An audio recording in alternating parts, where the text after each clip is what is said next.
अगर आपने drama serial तेरे बिन का ये न्यू टीज़र नहीं देखा तो आप ये वीडियो मुलाहिज़ा कर सकते हैं। मीरब मुर्तसिम को हॉस्पिटल देखने जाने की ज़िद करेगी तो वहीं पर ही उसका बाप अनवर उसको रोकेगा कि तुम वहाँ पर मत जाओ जहाँ से कि तुम्हें बेइज्जत करके निकाला गया। मैं नहीं चाहता कि तुम उन लोगों के सामने दोबारा से जाओ।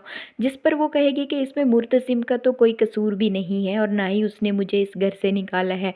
उसको तो इस बात की खबर तक भी नहीं है। जिस पर अनवर उसका बाप उसको ये कहेगा कि जब उसको खबर हो जाएगी तो वो यहाँ पर तुम्हें लेने के लिए आ जाएगा। लेकिन मीरब किसी को भी बताए बगैर हॉस्पिटल मुर्तसिम को देखने के लिए चली जाएगी। जब वो वहाँ पर जाएगी तो वहीं पर ही भाभी बेगम और उसके साथ में ही उनकी चेली हया भी मौजूद होगी।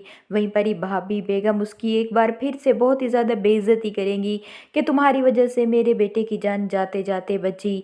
और वहीं पर ही उसके बाप अनवर को जब ये पता चलेगा कि वो बताए बगैर हॉस्पिटल जा चुकी है तो वो फ़ौरन वहाँ पर जाएंगे। और जब वो देखेंगे कि भाभी बेगम ने एक बार फिर से मीरब की बेइज्जती की है तो वो उसको लेकर घर आ जाएंगे। वहीं पर ही मुर्तसिम बेहोश होगा और उसको ये सारी बातें नहीं पता होंगी वो घर आ जाएगा। जब हॉस्पिटल से घर वापस आने के बाद वो घर में दाखिल होते ही सबसे पहले जिसको ढूंढेगा वो मीरब होगी।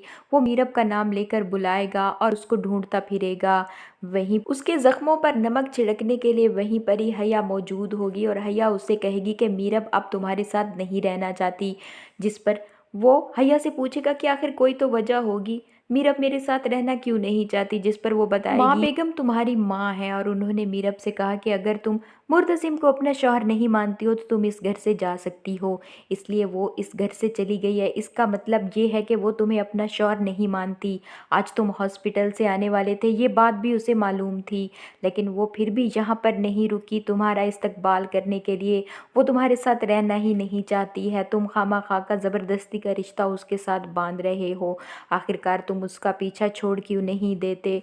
तुम ज़बरदस्ती का एक रिश्ता निभाए चले जा रहे हो। अगर मेरी बात मानो तो तुम उसको छोड़ दो। भैया की ये तमाम बातें करने की वजह से मुर्तसिम के दिल में भी एक शक सा बैठ जाएगा कि मीरब आखिर उसके साथ रहना क्यों नहीं चाहती।